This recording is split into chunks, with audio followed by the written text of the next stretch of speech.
to turn on the mic. So you have your voucher on your badge. So please collect your T-shirts at the registration desk from this lunch break. And on Wednesday, we have a lightning talk. Still, we have a slot there available. So if you have something in mind to share among this community, please submit your paper. So you can have 10 minutes at most on the lightning talk, including Q&As. So let's make a start. The first up is Jeff from Epinik, talking about TCP and BBR.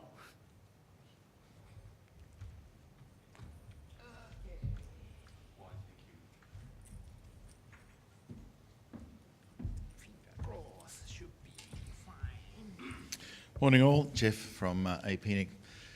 This is not really a talk about core Epinik business. In fact, there's very little to do with Epinik at all. That's okay. It's actually a talk about technology. And I don't know about you, but for a long time, I've been completely fascinated with the way the transport control protocol that drives the entire internet, the way it works. And for a long time, we kind of accepted a whole bunch of things as that's the way you do it. Until, I think it was about 2 years ago now, the folk at Google, and indeed a long-standing person who's worked most of his life in TCP, Van Jacobson, who's now with Google, came up with this entirely different way of looking at flow control. And so I've been playing with it, and I think it's really cool. It's just amazing. So what I want to do is sort of talk about the way IP is built together. How does the web work? How does transport actually work? And then look at the way in which we've built these end-to-end flow control protocols forever. And then look at how BBR does it differently. And then look at what it looks like on the net. So you all should know this because everyone knows this except the folk who do mobile telephony and smartphones, because they don't seem to grok this. You don't need VPNs. You don't need circuits, okay? Keep on saying that and maybe they'll get the message one of these centuries. The whole idea of IP is that it's a datagram service. You send out packets of data with their own header. There is no network state. The packet itself tells you where it's going. And the network has an awful lot of freedom. It doesn't have to be complex, and it doesn't have to be automated. It doesn't have to be self-driving, because the packets drive the network. It's as simple as that. So every packet has a header, and it says where I'm going to, and the job of the network is to try and deliver it, but it's okay if it gets it wrong. It's okay if packets get dropped. That's all right.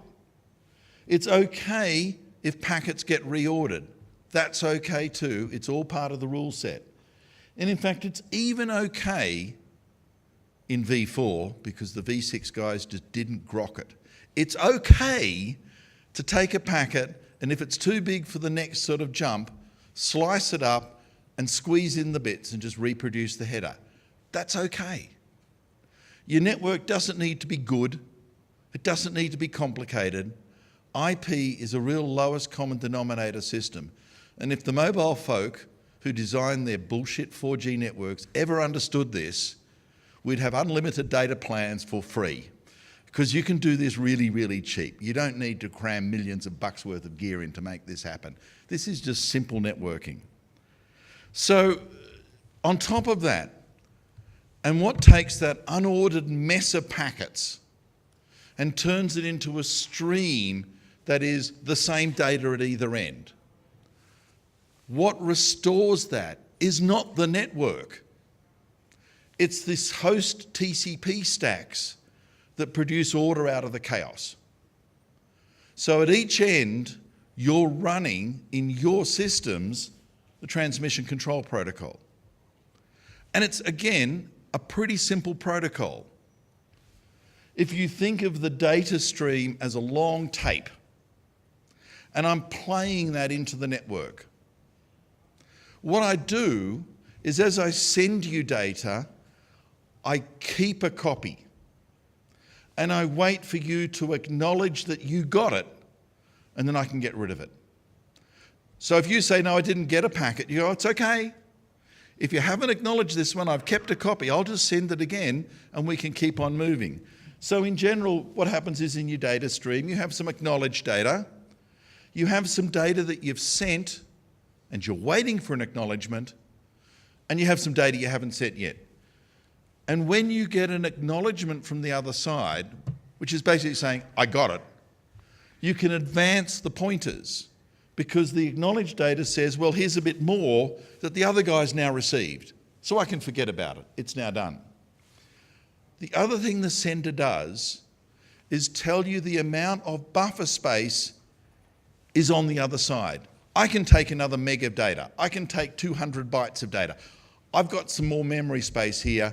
Send me some more. So it opens up a window to say, it's okay, I can take more data. So every ACK packet has both an acknowledgement number and a window size. And this window moves along, if you will, the stream of data, and it fixes up all that crap that is happening with packets. So it fixes up the fragmentation, it fixes up the reordering, it even fixes up the dropping. It's okay, TCP can recover. So, in reality, there's kind of stuff that happens on your local network and stuff that happens around the world. And the only difference between network and around the world is end-to-end delay. Now, if you think about long networks, sometimes the amount of time is so long that you sort of send a window full of data and you're going, I'm waiting, I'm waiting, I'm waiting, I'm waiting, I'm waiting. Back comes an acknowledgement. New window size, send some more data. So as our networks get longer, TCP starts to get bursty. So you send a window full of data, and then you sit round and wait for acknowledgements. You send another window full of data, and you wait for acknowledgements. That is what we do today. This stuff is bursty. We don't deliberately pace packets into the network. We're not kind to the network. We send at the local wire speed. So if your interface is a gig, when it says, I've got a window open, you will put out at a 1 gigabit per second rate and just hope the network will adapt because that's your local interface speed. So that's why the stuff gets bursty. So window protocols tend to do that, and that stresses out the network. Because how do you adapt from fast to less fast? Buffers and queues. And so these bursts basically get absorbed into the queues of the network. So first thing, we burst every RTT. Now, the trick is that burstiness is antisocial. Because what you really want to do is drive as fast as you can without crashing. It's the same way you'd prefer to drive your car. As fast as you can without crashing. And it's kind of, I don't want to crash, but I will go as fast as I can. So the real question is, how do you send as much as you can, but not push the network into loss? Because too much data, the network starts to really stress out. So before you look at that, let's look at networks. Routers aren't complicated. They really aren't. And in fact, routers are incredibly simple. Don't know why you're paying so much money for them. There's not much in them. What's in them is a bunch of input buffers, possibly, sometimes they don't have them, a switching fabric, and a bunch of output buffers. So when a packet comes in, if there's no other packets ahead of it on that line interface, it goes straight towards the switching queue. The switch grabs the next packet, pushes it across to an output stream, and then in the output lines, it waits for its turn to get sent down the next. So it's basically just a buffer and a switch. The switch doesn't matter, the buffers matter. So let's think about the state of those buffers for a second. If there's no other traffic, It's 6 o'clock on a Sunday morning, and for some insane reason I'm driving to work. Fast as you want. There's no queued traffic. As soon as a packet hits a switch, it goes straight out on the wire. You know, the RTT is brilliant. Why? Because you're not competing with anything. And so this is the kind of null state. There is no queue. If you send more traffic, as you notice that if you start to drive to work on a Monday morning, life is very, very different. There are folk in front of you. And so that when you hit the switch, you may have to wait in a queue, and that when you wait in the queue, you're adding one more packet to that queue. And so the queues start to build and form, and the packets get delayed as they wait for the switching function and wait for their next hop. And then, of course, there's the, oh my God, there is no queue space left. We have completely stuffed this up. What happens to the packet? Death. The network isn't nice to it. If there's no queuing space, there is no packet. It just dies. Now, buffers are really important. They sort of play this role of adaptation. So if I've got a long, thin line and you've got a gigabit interface and you send a gig of traffic to me, the first thing I'm going to do is just queue it up and then bleed it out more slowly down the line. So when multiple packets arrive, the queue manages to make order to it, and that gives you rate adaptation. So queues are really important, but the thing is, queues don't make life better. They don't make you go faster, they just make you go slower. So all a queue can do is damage. It can't make life better. It's not an accelerator. It's just a delay. And so what you really want to go as fast as you can, don't queue. Because queue is just delay. It's not making things go faster. So when the queue fills, the incoming packets are dropped. So we tend to say to router vendors, God, dropping packets is a pain in the butt. I've then got to go and recover the drop packet. The window protocol's got to correct. Don't drop packets. Well, how do I don't drop packets? Give me bigger buffers in my routers. And so the network operators go to the router vendors going, I want more memory in my line cards. I want my queues to get ever larger. I want my buffers to bloat, because dropping packets is really evil. But large queues are equally evil. When the first ATM switches came out, they had almost no buffer. Sort of why? Why would anyone produce a data switch, even for something as radically stupid as ATM, and have no buffers? And the answer was voice. The answer is that queues introduce delay, and real-time systems like voice don't like variable delay. They don't like jitter. And so if you have really small queues, it's actually better to drop the packet than to delay it for a variable amount of time. So if you make the queue too deep, you have jitter. And if you believe a number of folk lately, like Jim Geddes, then there is another instance with really long buffers, and it's called buffer bloat. That sometimes TCP reacts so badly to large buffers that you end up simply making life worse, because all your packets camp out in a buffer for a month or two before finally getting delivered. So, you know, really big buffers are bad for a couple of reasons. We ended up with a rule of thumb. And I actually think it was Van Jacobson that came up with this. And for loss-based TCP, it's not a bad rule of thumb. The buffer should be equal to the delay times the bandwidth of the hop it's driving. So if you fill up a wire with data, end-to-end packets, the buffer that drives it should be no bigger than the amount of data in that line. Don't make the buffers too big, but equal to the delay bandwidth product, you're probably okay, even for gigabit, which starts, if you think about it, on transatlantics, trans-Pacific links to be awfully big buffers. But that's kind of what TCP wants. Make the buffers equal to the delay bandwidth. So let's get back to TCP. I want to be efficient. I don't want to send the packets twice. That's just a waste of time. I want to minimize loss. I'd prefer it if you didn't reorder packets. You can, and that's okay, but I've got to spend time pushing them back in order. So if the network wants to be nice, it shouldn't reorder, but it can. I should never, ever, ever leave bandwidth on the table, network operators. As TCP, I want your network running red hot. Because if there's bandwidth on the table, it's mine. End applications are greedy. Stop thinking like telephone folk. We've moved on. TCP is inherently greedy. It wants to take available capacity. It wants to run the network at full wire. If it's not running full, something's going wrong. You're being overly zealous or insane or behaving like a telephant. Whatever, it's not a good idea. You also should be, to some extent, fair.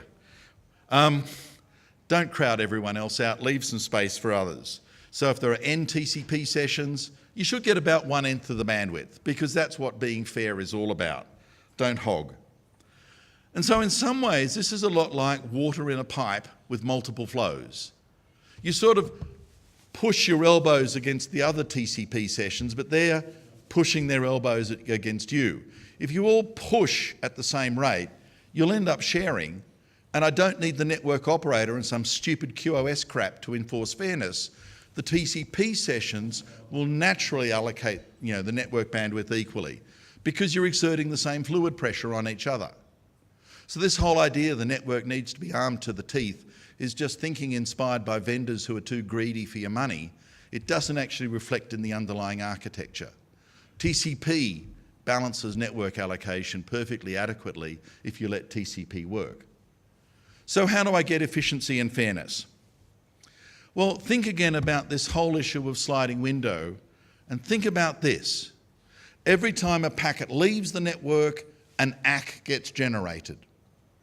So the incoming flow of ACKs is actually a record of the packets that left the network half a round trip ago. So if I send the data exactly equal to the ACK rate, I'm not adding data into the network, I'm not subtracting data, I'm keeping my pressure constant. So if I precisely pace against ACKs, constant flow. If I send data slightly faster, every time I get an ACK of 10 bytes, I send 11 bytes. Then I'm adding to the pressure. I'm trying to increase the amount of data in flight in the network. And if I do the opposite, when I get an ACK of 10 bytes, I only send 9, I'm backing off. I'm sending less data than is leaving the data, so I reduce the pressure. Now, there's a problem with ACK pacing. The ACKs reflect what happened half a round trip ago. Now, if I'm on a LAN and it's microseconds, who gives a stuff?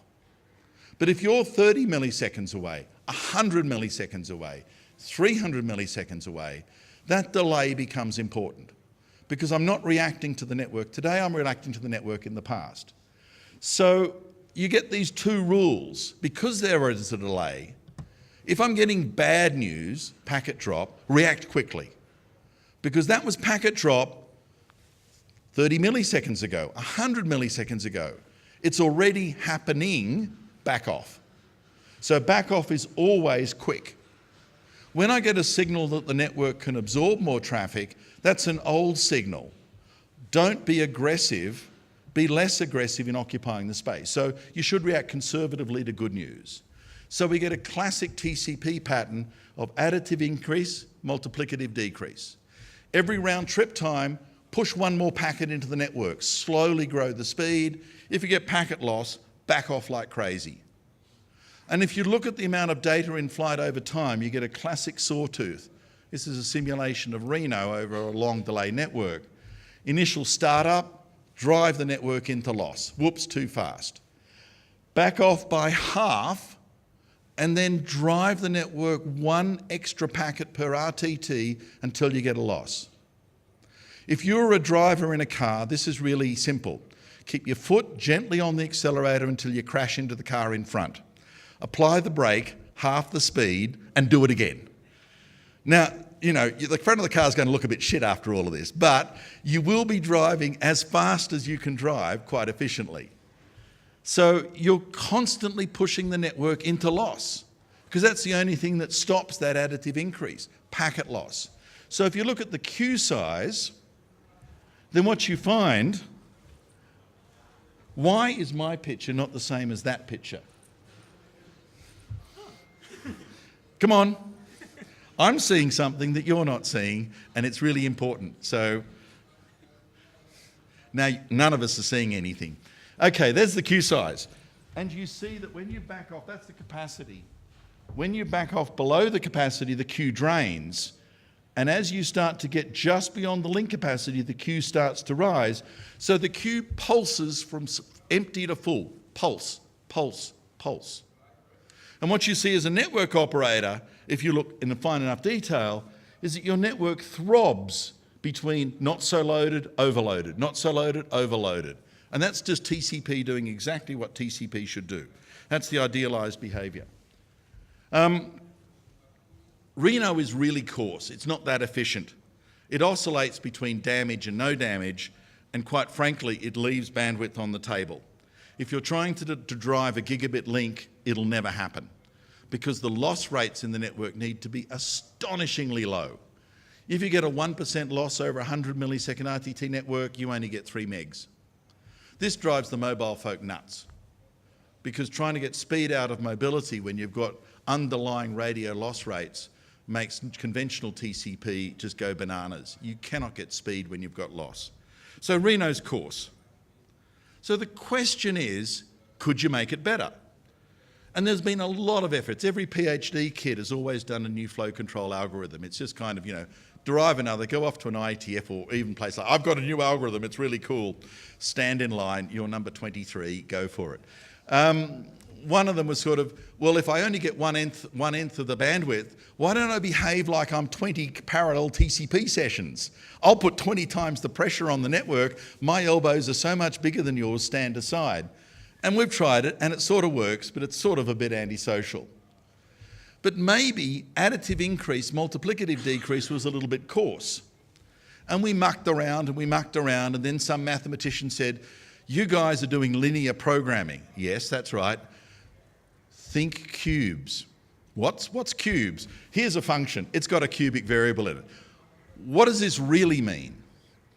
What it means is react gently to where you think loss is going to happen and just try and approach it more slowly. So rather than linear, each time you get to a loss point, you react gently into the area where you've got sort of load. So this is Reno, that's cubic. Cubic is more like when you get close to the car in front, just before you crash, back off a little bit. Delay the crash for a while. Ultimately, you're still going to crash, but you crash more gently. What happens with the queue? Well, the queue behavior oscillates between sort of half full to drop. So oddly enough, you're now inducing delay because at every point, there's something in the queue. So while cubic gives you more efficient, it actually gives you longer RTTs because its behavior is that it never quite drains the queue. It's all of a sudden putting more pressure up. So it reacts quickly. It tends to sit with extended queuing. Most of you use cubic. The standard flow control algorithm on most stacks these days is cubic. So it sort of stresses out the queues, but otherwise behaves okay. Buffer bloat gets a hell of a lot worse. Long buffers, because this thing drives into buffers and keeps the buffer full, the bigger the buffer, the worse cubic is. So cubic tends to act better on shorter buffers, oddly enough. But kind of another way of looking at this is there are 3 states in this network. There is no queue, I'm interfering with other people and queues are forming, or it's totally broken, there's loss. Now, how do we try and change this? Because loss-based systems crash your car. And maybe that's the wrong way of thinking about it. Maybe we should try and look at a system that's actually more optimal. This is another way of looking at a network and load. This is the round trip time that you actually experience, and this is the amount of data. As you increase the data, no queue, no queue, no queue, queues start to form, so your delay increases, and then you get to the abyss of packet drop. Similarly, if I look at the actual rate, then what happens is I go faster, I go faster, I go faster, I go black, and once the queues start to form, I can't go any faster. There's only so much capacity in the network. All I'm doing is building the queue. All drop-based TCP does is operate at overload. It drives your network to despair. But what you really want is to drive your network at that point where there is no queuing, no additional delay, and you're effectively getting as much as you can out of the network. So how do you get to that point? Well, you notice that the round trip time starts to increase when queuing happens long before drop happens. So if you very carefully measure the time it takes for an ACK to come back after you sent the packet, you can actually start to detect when queuing is forming. From this comes a new protocol from digital called BBR, which does precisely this. Now, there was an old idea called, TCP Tahoe, I think, which was a mess. It was too nice to everyone. This one is not so nice. It probes the path capacity from time to time. And the way it does this is a bit like the way you can probe a road system. You go a bit faster and see if you got away with it. And if you didn't get away with it, you back off to let the queue drain. Now, as you probe, if your probe works, you just go faster. But you don't do this all the time. You only do it some of the time. And the other thing, which is kind of magic, don't go slower if you lose a packet. Don't. Because if you're running over mobile systems that drop packets gratuitously, going slower gives all the wrong signals. Don't give the mobile operators a break. If you get packet loss, just repair at full speed and keep your foot firmly on the accelerator, because after all, packet loss is just random crap anyway, right? Right. This is the principles behind BBR. So you maintain a long-term stable estimate and you probe for only 1 round trip time. And then you run blind for 6 round trip times. You just don't care what's going on. You've got a model. For 6 round trip times, there's pump traffic into the network.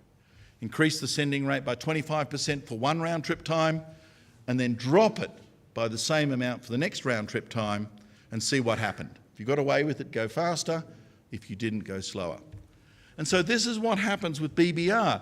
You probe 1/8 of the time, and you correct 1/8 of the time, and you run blind for the rest. Look at the queue. The queue pulses at close to nothing. What's the most expensive memory on a router? The queue. The line buffer card has really expensive fast memory. What's the memory demand in BBR? Basically bugger all. What's the cheapest chips to do switching? Ones without memory. Now do you understand why Google is looking at this? You can go awfully fast without a huge amount of memory really well if you're using BBR. It's that kind of magic protocol. So I'm not quite sure about the queuing profile that I've simulated, but it's about right. You know, it is just a simulation, it's not the real thing. So loss doesn't make it nice. It just presses into loss because it really doesn't care. And it tries to keep the queues awfully small. Theory. Practice.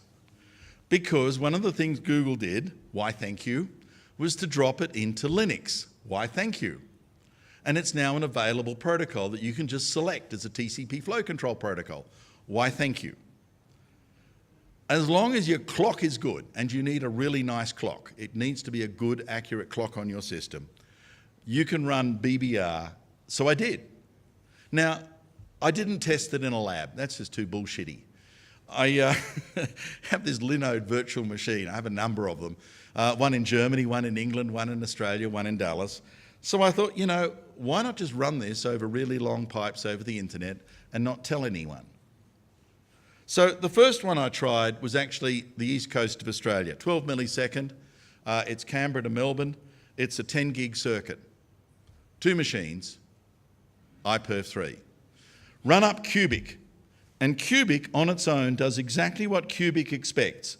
It does a slow start up to 9.5 gig, finds some loss, backs off, and then does a cubic estimate of where it should be going. So it drives in a cubic, probes a bit higher. At that point, I did the dirty deed. On the same pair of machines, I started up BBR in green. BBR just simply said, mine. It immediately went up to 9.3, 9.4 gig and saturated the queue. Cubic went, holy crap, everything I do creates loss, I better rate halve, I better rate halve, I better rate halve. Oh my God, I seem to have reached a stable point of survival. Whereas BBR's kind of going, problem? There is a problem. What is the problem? I do not see a problem. I'm getting all the capacity. I'm a happy little protocol. Okay, this was a bit of a toy thing. This is RNet. This is no one. It is brutal, just totally brutal.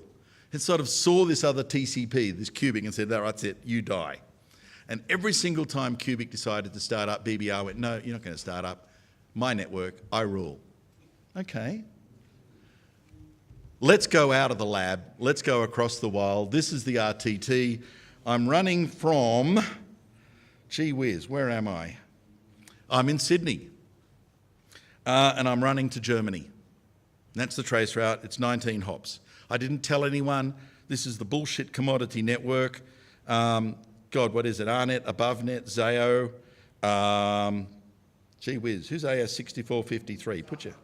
Thank you.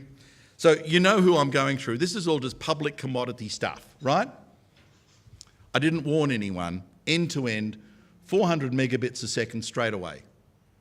I've never seen 400 megabits a second in a single session across the internet ever until this.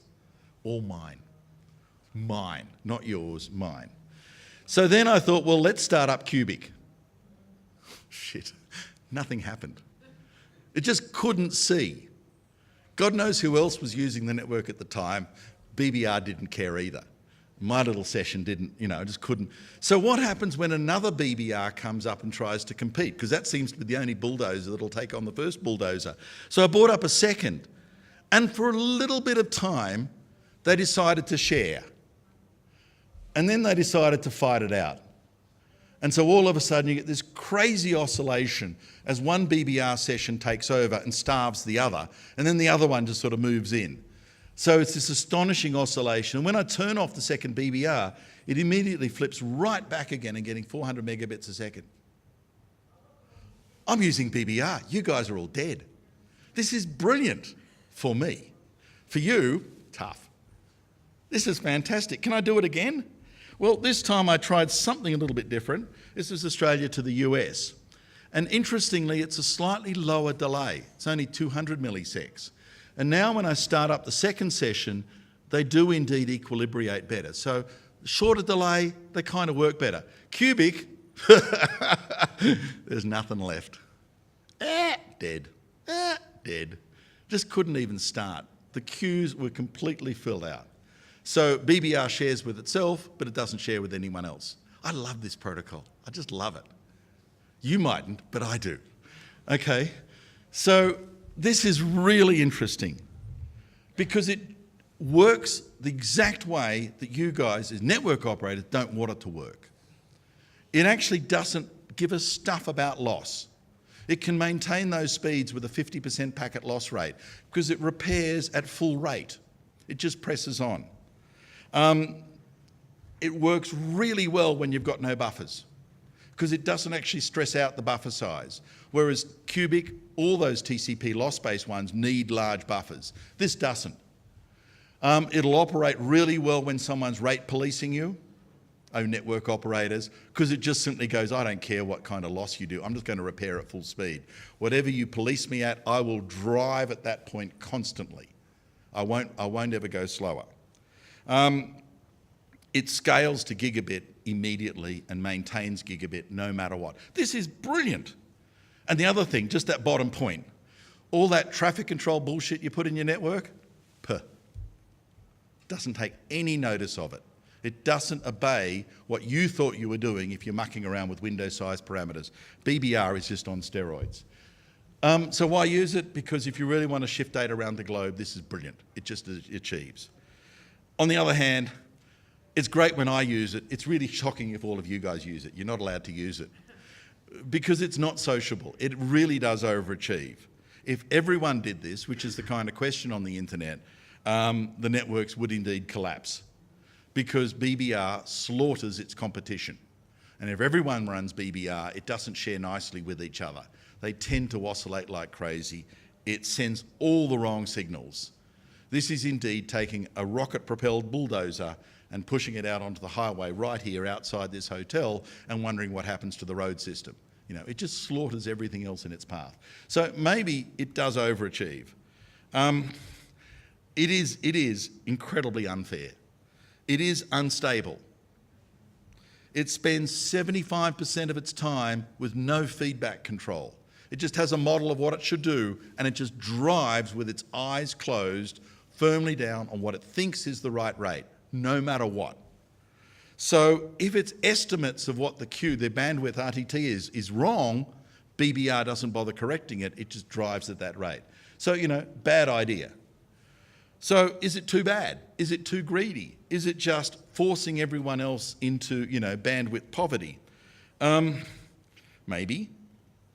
Because this whole idea of provisioning networks for loss-based flow control, BBR says, nah, I'm not going to do it that way. I'm not going to play your game.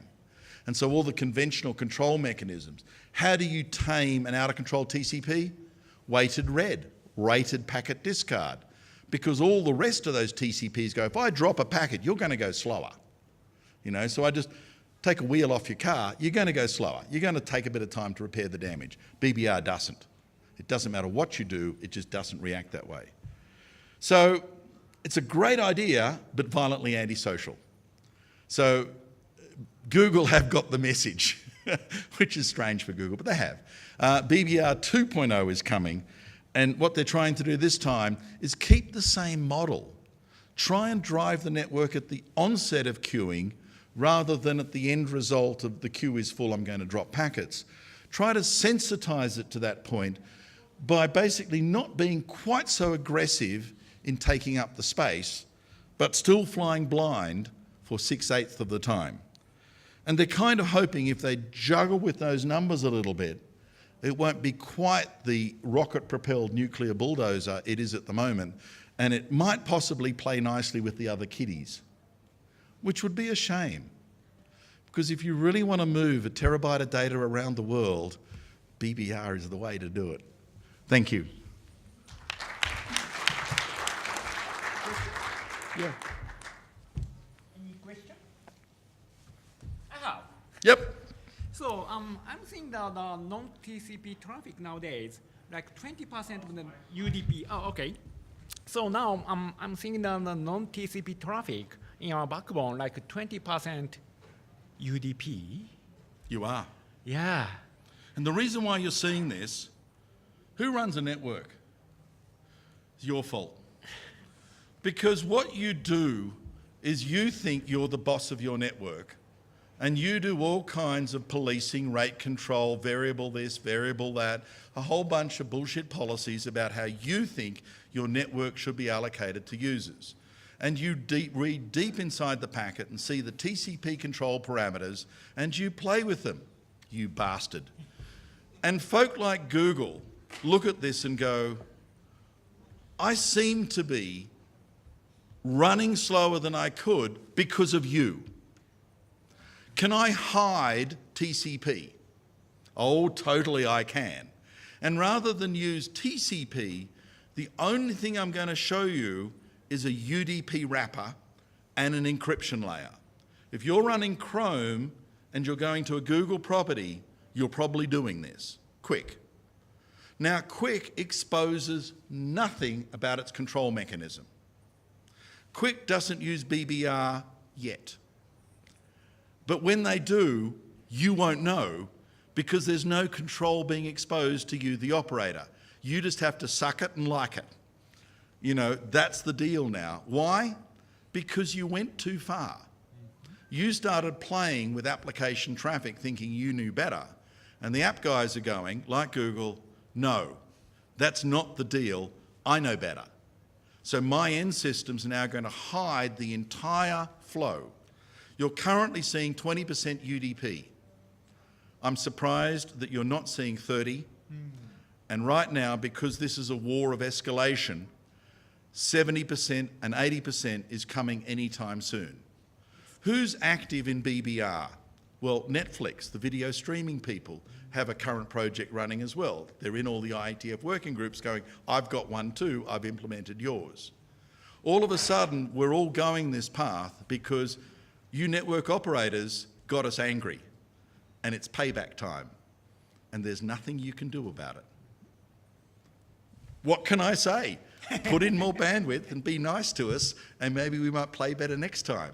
But you kind of got them angry, and this is their revenge. Thank you. Oh, pleasure. You're saying that Microphone, someone? it's turned on. Okay. There we go. Owen DeLong, Aaron Advisory Council.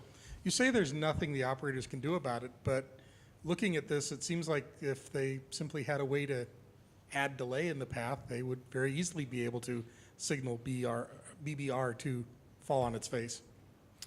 You say that, and certainly with BBR1, that's not true. The model that BBR uses is incredibly optimistic. And when it starts up, it has these grand ideas of what the network can do, and then it modifies that downward. And sometimes it doesn't modify it far enough. I was doing London to Germany. I was getting 600 megabits a second. I was getting a 50% packet loss rate. And it just kept on going. Sustained loss rate and still running at 500 megs. You know, once it gets a model in its head, it takes a lot to change it. And even at a delay, you've got to kind of randomly push it the delay. And at that point, you kind of go, are you winning or losing? Martin Levy, Cloudflare, but I probably shouldn't mention a company name for what I'm about to say. We need a coordination mechanism here. We were doing our tests on the 14th of February. When were you doing your tests? Oh, okay, yes. Mine was back in November, and I must admit, I believe I did damage at the time. Because you really do just clean out everybody.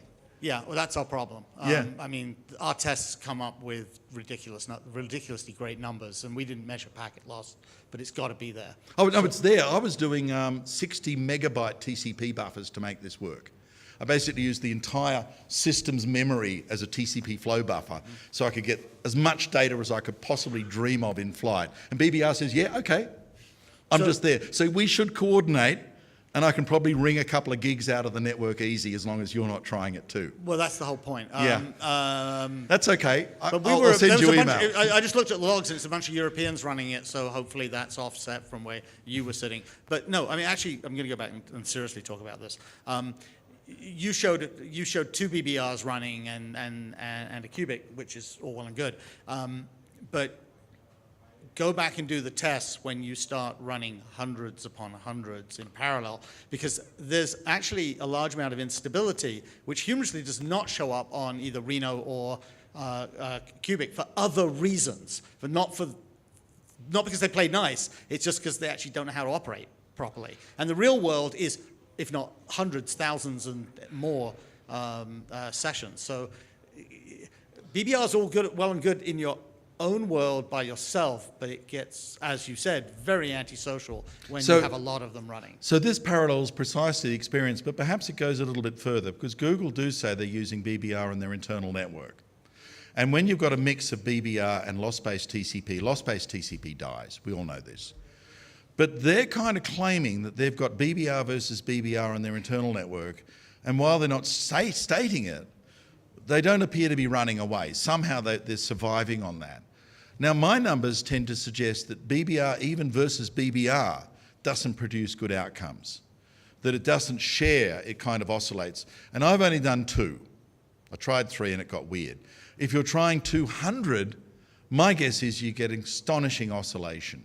It's not well behaved in sharing. And even BBR versus BBR, whatever's happening in the Google network, and no one's going to tell us, I reckon it's a war out there, and stuff is a bit random. So yeah, it requires a lot more work. For me, while no one else is doing it, I'm cool, you all die. For the internet, you shouldn't let me do this. We should be a little bit more sort of sensitive to how we want to drive TCP. And the real question, I suppose, is that highlights, way, way back. I'm pressing the back button. If we want to change the way all TCPs work, so that we operate at the onset of queuing, not the onset of drop, we can do that. And we can probably do it really well, but everyone has to do it. Because once you start doing that, the drop-based people either win like crazy or lose like crazy because they're running a different paradigm. And the whole thing about why TCP accurately does, if you will, sharing, is because we're all doing the same control mechanism, and that's what makes it work. As soon as one sheep strays from the flock, the sheep either dies or becomes a raging yeti monster or yak and eats everyone else. That's the way a TCP ecosystem works. I've spoken for long enough. Thank you very much. Thank you very much. Okay, let us invite Alan from Geography. Yes. So this is a clicker.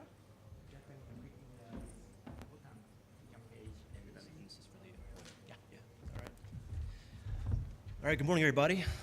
I'm going to have a very different talk today. No talk about BGP routing or V4, V6, just about submarine cables and also some discussion about the price of transport capacity and IP transit pricing. So roughly have two broad categories of the talk today. First half is going to be about submarine cables, the lowest layer of the network, looking at some of the demand growth trends that we're seeing around the world for capacity, looking at how that demand is being met by investment in new submarine cables, and then looking at what some of these new cables have in common. What are the main traits these cables have?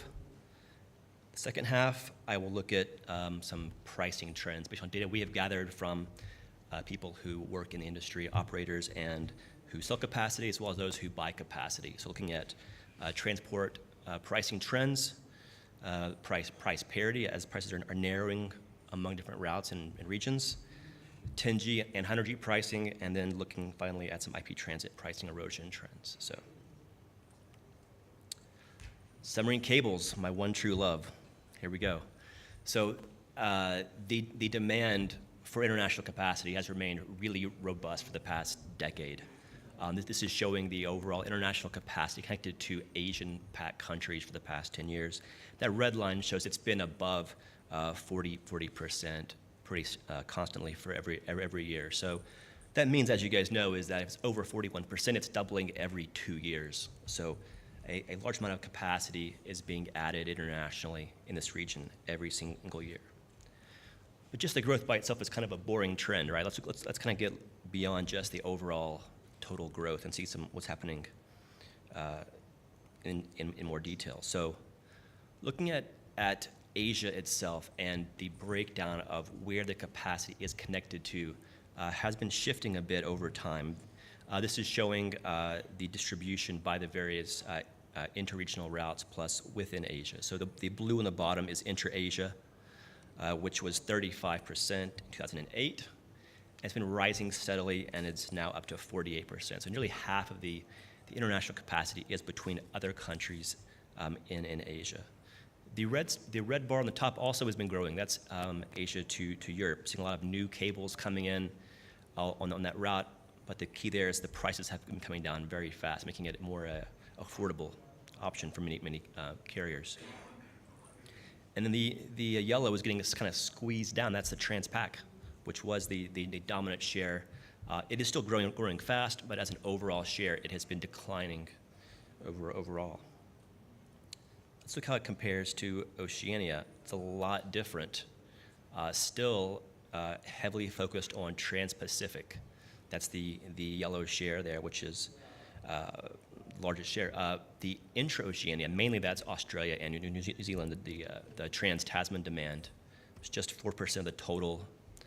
That's been growing a lot. It's up to 15%. There's been a new cable installed there in the last few years, which has helped to focus more of the capacity from New Zealand into Australia.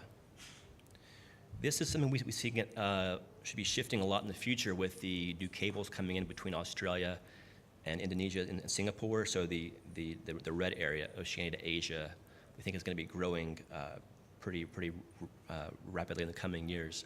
There's definitely a large interest in seeing more diversity for Australia to connect to other regions besides just across the Pacific to the U.S.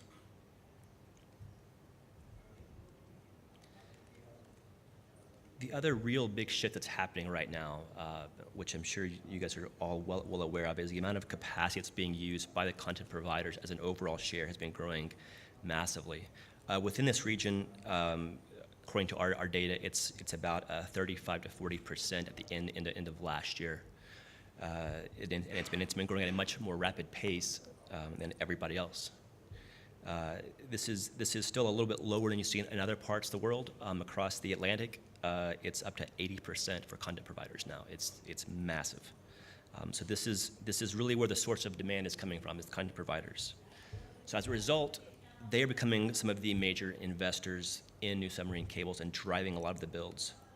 So here's a sample of the publicly disclosed investments in new cables by content providers just in the Asia-Pac region. This doesn't include capacity where they have bought capacity waves or have bought partial pairs on older cables, but this is what they've invested in terms of being involved in it from the outset. As you can see, many of these cables are going to be entering service in the next three years or so. We'll go into this more a little bit later. So looking overall at the amount of investment pouring into new cables all over the world, this is showing the global investment in new cables based on the year that cables are entering service. So since about two years ago up to the next couple of years, we're seeing about $2.5 billion per year in new cables going in. So definitely a boom time right now for the submarine cable builders around the world. But let's see how this breaks out for this region, since we are in the Asia-Pac region. So let's see here. Asia-Pac is really one of the leading drivers of new cable investment. I'm looking at the investment by the regions, by the routes here. You can see that the ones that touch Asia-Pac regions, it's about 7.6 billion has been flowing into new cables, which is a very large share of the overall amount of investment in new systems. So some of the cables that have entered service in the past couple of years are really in all parts of the area here. So a couple of new Transpac cables in the past 2 years, faster, and the CUS cable. Between Europe and Asia, CMOE 5 and AAE 1 last year, both new high-capacity cables touching many countries between Asia, the Middle East, North Africa, and Europe. Intra-Asian cables, APG, and the MCT cable, also providing more connectivity to multiple countries within Southeast Asia as well as East Asia. And Oceania also seeing cables. The Tasman Global Access cable between New Zealand and Australia entered service about a year ago. But more cables are on the way. So in terms of Transpac cables, there's a lot happening right now. There's about, I think we have 6 here that I've listed. There's more that are being planned that aren't announced publicly yet. They're anywhere from Australia and New Zealand to the U.S., Hong Kong to the U.S., and Japan to the U.S. So you're hitting a lot of different regions are all getting new cables in the next 2 years. Intra-Asia as well is not seeing a shortage of new investments.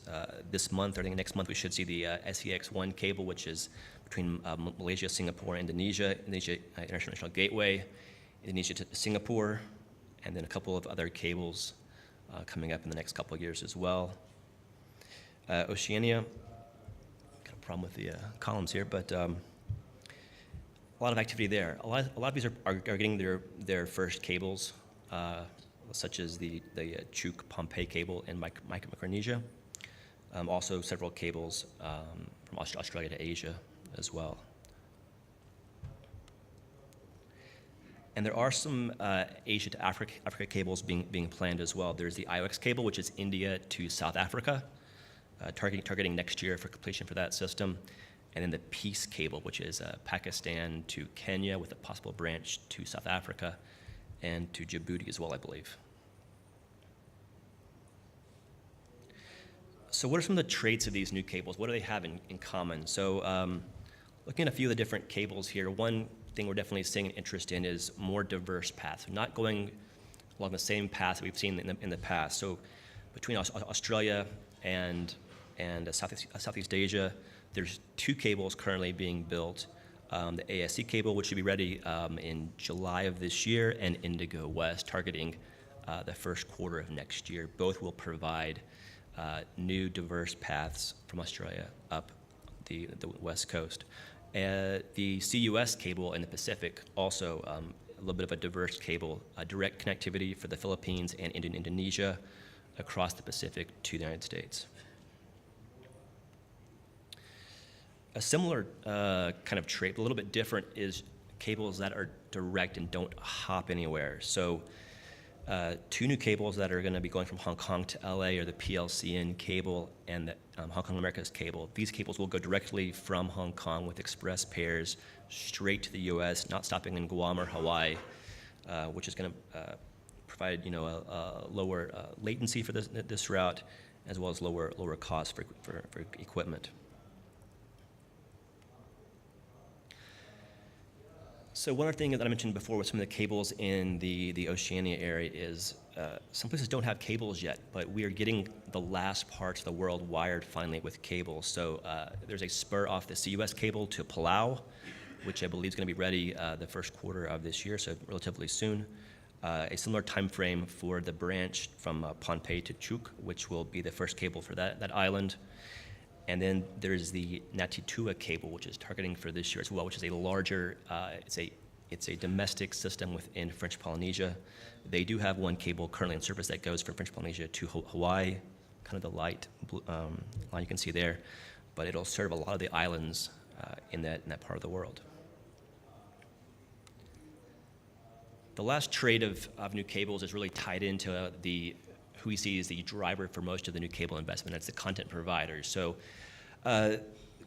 they've been buying their own pairs on cable, having their own pairs, but also they're increasingly funding their own branches of cable. So two examples here: the faster cable, which goes from Japan to the U.S. There's a branch to Taiwan, which Google owns themselves, owns the pairs that go to Taiwan to reach their data center in Taiwan. And in a similar manner, the new PLCN cable, which is going from the U.S. to Hong Kong, going to have some branches to Taiwan and to the Philippines. Google will own the Taiwan branch, and Facebook will own both branches to the Philippines. So this map is showing the cables that were in service at the end of last year. So there's a lot of cables in service, on a lot of different paths. But there's always the question of, are there enough cables to provide enough resiliency and a high quality of service in the area? So it's misleading to think that this is a very resilient network. There are still outages that happen all the time. On average, a cable is damaged, I think, 1 every 3 days somewhere in the world. Just some faults I found that happened in the last half of last year within Asia. Pakistan had slower net because of an outage to one cable. Vietnam had outages to the AAG cable, which seems to always break. And then between Australia and Asia, also due to some storms, caused some damage there. So damage is a reality. Cables do go out still, so having more cables is clearly important. And one aspect of that I think is worth keeping in mind is looking at the age of cables that are in service and the capacity that they offer, because all cables are not the same. Some have much higher capacity, some are much lower. So what I've charted here is 4 different routes and showing the distribution by age of some of the planned cables and then different age ranges and the capacity that they offer. So it's no surprise that the cables that are newer in the Transpac route, both the ones that are planned and entered service the past 5 years, are about 75% of the capacity between Asia and the U.S., right? In terms of the number of cables, what does this mean? Well, if you layer the numbers, there's 4 cables planned between Asia and the U.S. and 2 that are entered service in the past 2 years. So part of what's driving the need for cables is you can't just build one high-capacity cable. You're going to need to have 2 or 3 more that are higher capacity to serve as backup for those cables as well. So you can see here on other routes, there's not quite as many new cables being planned for those routes. So that means in the future, if those cables are going to reach their maximum capacities, they're going to be relatively heavily used compared to other options, older options that exist on these various routes. All right, let's go to capacity pricing now. So it's always useful before we discuss pricing to have some cautionary words, because people always get angry and upset and sad and I don't know. So we gather pricing, have done this for about over 20 years, and we're gathering it from both people who sell capacity from the carriers, operators, and we try to verify that with buyers of capacity and transport as well to get an idea of what the actual market price is. So the prices I'm going to be showing here are trying to be standardized upon a 1-year term, showing a weighted median price for a single unit.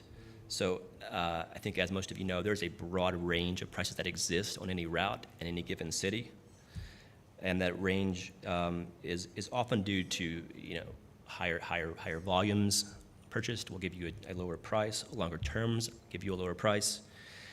It also depends on who you are. Are you another carrier, a competitor? Are you a content provider?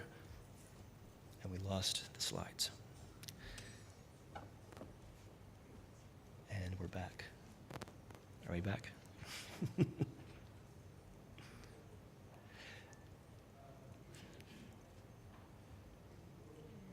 Okay. So I can act out the slides now? Charades? Okay.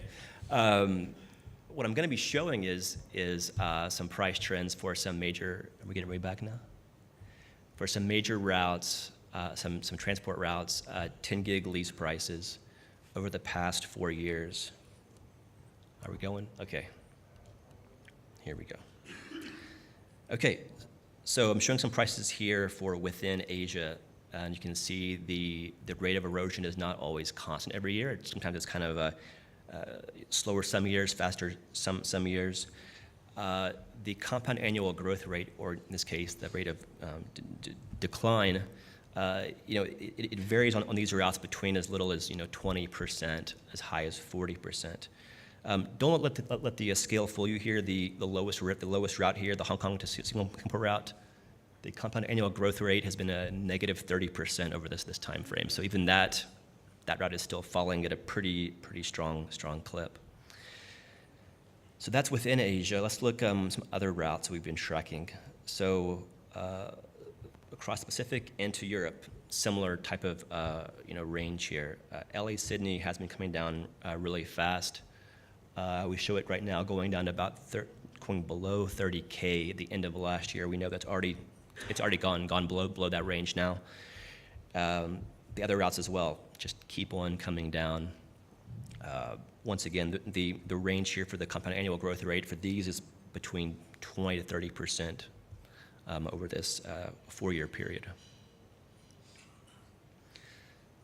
The other issue I wanted to talk about was the idea of parity. And are we seeing prices becoming more similar across regions over time? And if we compare the prices on some of these major routes to the London to New York price, which is the benchmark, the lowest transoceanic price that exists in the market, you can see that in 2012, several of these routes had prices that were over 10 times greater than the London to New York route.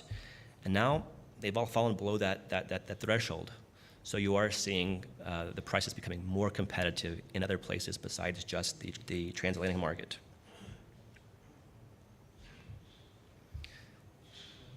But will prices ever narrow and become the same or almost same everywhere?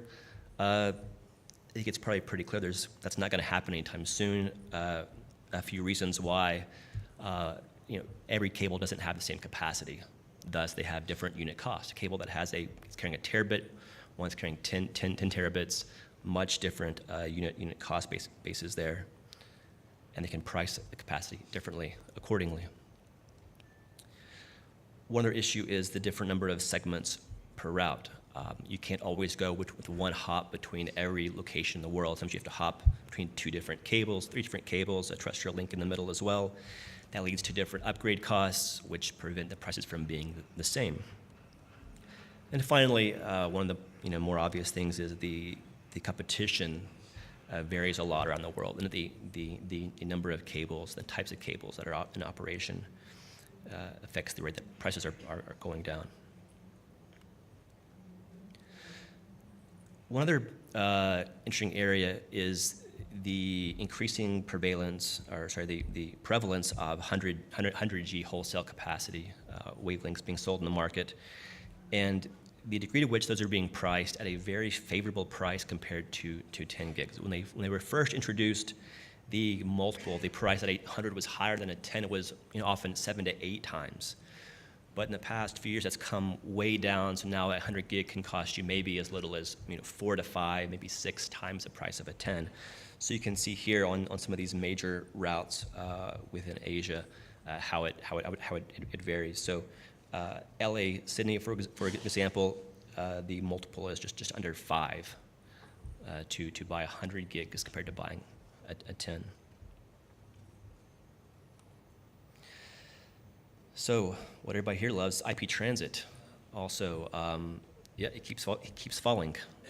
So this is just a selection of a few different cities. I added in LA as well here, besides cities within the Asia Pac area to show the rate of erosion. LA, Sydney are on the slower end here. On the faster end has been Singapore and Hong Kong, which have declining at a rate of more than 30% for the past few years. So we look at how that looks across cities in terms of the end of last year. On the higher end, we see Sydney and Mumbai having some of the higher prices for IP transit, and then on the lower end in the region, Hong Kong and Singapore. So once again, this is a weighted median price. There are deals happening below $1 in Singapore as well. So this is just kind of showing right now the trend and how it varies across regions. But let's look within one city and see how the prices do actually vary. So when we're gathering data, we can see here the range that we have heard reported to us, and there's a massive range of prices over time. The blue line here is showing the weighted median, and the light blue is showing the range. So you can see that in the past year, that the bottom price that we've heard have really dropped in Singapore a lot and are now below $1, even though the median that we're showing is still about, I believe, $1.20 or so. So that concludes what I want to talk about. But if you want to look at more submarine cables for fun, if you want to find errors in the map and tell us about them, we're happy to please take that input from you guys. Submarinecablemap.com is the website. There's a link for feedback in the upper right corner. So we're happy to hear if we're missing cables, have wrong routing, anything we can do to make it better. Please let us know, and happy to answer any questions you guys may have. Thank you.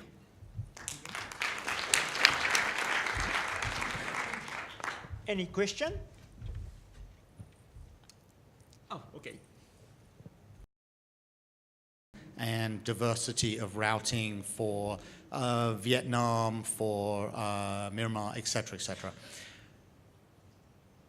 Your map is an undersea cable map. Yes. And at some point in time, as valuable as that is, at some point in time, does the routing of the overland cables, cross-border cables, start needing to play into this product to show the true diversity? And this is appropriate for the couple of countries in Southeast Asia. However, for Africa, it is absolutely vital for the landlocked countries and like. And I just wonder, just from a high level, how that plays into, well, if you want to talk about pricing, that would be fantastic, because that's something that people need to know about, but also just as a product in general. So in terms of the mapping of terrestrial networks, it's something that we do try to track for individual networks. The challenge we have is trying to layer in multiple networks onto the same map, because the sharing of ducts, the sharing of fiber repairs. It's very hard for us to get the data on that in all parts of the world. So we are able to provide some level of mapping in the Middle East, across Russia as well. We do offer that. Within Southeast Asia, it's an area that we should probably look to, add that as well. But it's a challenge for us generally. It's not as easy as having a subsea link where it's very clear that there is one cable that's going between these 2 points, where you have so many different links and nodes. It's harder for us to track that.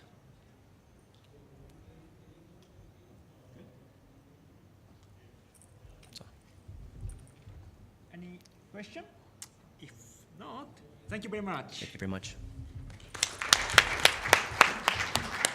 So this is an ending of AirPops. So see you next time. And again, we have T-shirts ready from this lunch break. Bring your T-shirts voucher there to pick up your T-shirts. And we have lightning talk on this Wednesday. So if we have something want to share in this community, please submit your idea or PDF to the system. Okay, thank you very much.